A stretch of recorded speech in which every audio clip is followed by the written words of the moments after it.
இது வந்து பொதுப்படையா நம்ம அப்படியே சொல்ல முடியாது.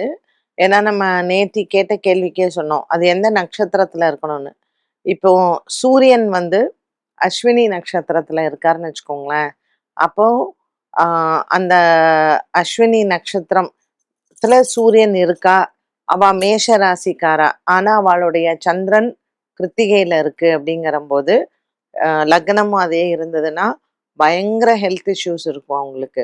ஏன்னா, அஸ்வினி நட்சத்திரத்திற்கு கேது தான் வந்து அதிபதி. அப்போ சூரியன் அந்த அஸ்வினி நட்சத்திரத்துல இருக்கு அப்படிங்கும்போது, இந்த ஸ்கின் சம்பந்தப்பட்ட பிரச்சனைங்க வந்து அவங்களுக்கு அதிகமா இருக்கும்.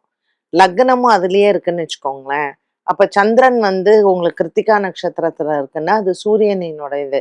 ஸோ ரொம்ப கான்ட்ரடிக்டரியான ஒரு கிரக அமைப்பு அது. இதுல செவ்வாய் வந்து ஆட்சி இல்லையா? ஸோ இந்த செவ்வாய் வந்து நீச்சம் பெற்றிருக்கு. அப்போ லக்னகாரகனும் அந்த ஆட்சி செவ்வாய் வந்து மேஷ ராசிக்குடையது. அது ராசிநாதன் வந்து நமக்கு ஏன்னா சந்திரனும் அங்கேயே இருக்கார். ராசிநாதன் வந்து நமக்கு நீச்சம் பெற்று இருக்கும்போது, இவங்களுக்கெல்லாம் பயங்கரமான ஹெல்த் இஷ்யூஸ் வரத்தான் செய்யும். ரொம்ப சின்ன வயசுலயே டயபெட்டிக் ஆயிடுவாங்க.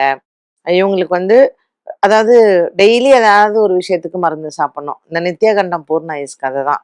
அப்ப இவங்களுக்கு ஒரு சூரிய தசா வருது, சந்திர தசா வருது, செவ்வாய் தசா ஏன்னா உங்களுக்கு இந்த தசைகள் எல்லாமே அடுத்தடுத்து வரும். சூரியன், சந்திரன், செவ்வாய் 3மே அடுத்தடுத்து வரக்கூடிய தசா தான். அப்போ கிருத்திகா நட்சத்திரமா இருந்தால் பிறக்கும் பொழுதே சூரிய தசா. அப்போ சூரியன், சந்திரன், செவ்வாய், ராகு இது லைனா வரும்போது இந்த ஜாதகங்களுக்கெல்லாம் ஹெல்த் வைஸ் ரொம்ப ரொம்ப மோசமா இருக்கும். ஸோ அவங்களுக்கு பூர்வ புண்ணிய காரகன் இப்ப மேஷராசிக்கு பார்த்தீங்கன்னா பூர்வ புண்ணிய காரகன் சூரியனா தான் இருப்பார். அண்ட் பாக்யநாதன் நம்ம எடுத்துட்டோம்னா குரு பகவானா தான் இருப்பார். ஸோ இந்த 2 கிரகங்களும் இப்ப நமக்கு சூரியன் உச்சம் பெற்றிருந்தாலும் அது அஸ்வினி நட்சத்திரத்துல இருக்கும் பொழுது கொஞ்சம் பரிகாரங்கள் எல்லாம் செய்ய வேண்டியிருக்கும். நிறைய இவங்கள வந்து ஆன்மீக சம்பந்தப்பட்ட விஷயங்கள்ல இவங்கள ஈடுபடுத்தி கொள்ள வேண்டும். என்னதான் இந்த காம்பினேஷன்ஸ் எல்லாம் நமக்கு ஒரு சில பலங்களை குடுக்குது அப்படின்னு நம்ம சொன்னாலும் கூட, இப்ப அந்த ராசியில வந்து பாத்தீங்கன்னா, சூரியன் வந்து உச்ச பலம், செவ்வாய் ராசிநாதன், சனி நீச்ச பலம். இந்த 3 விஷயங்கள்லயும் இந்த 3 கிரகங்களுமே வந்து கொஞ்சம் பாப கிரகங்கள் அப்படின்னு தான் சொல்லணும்.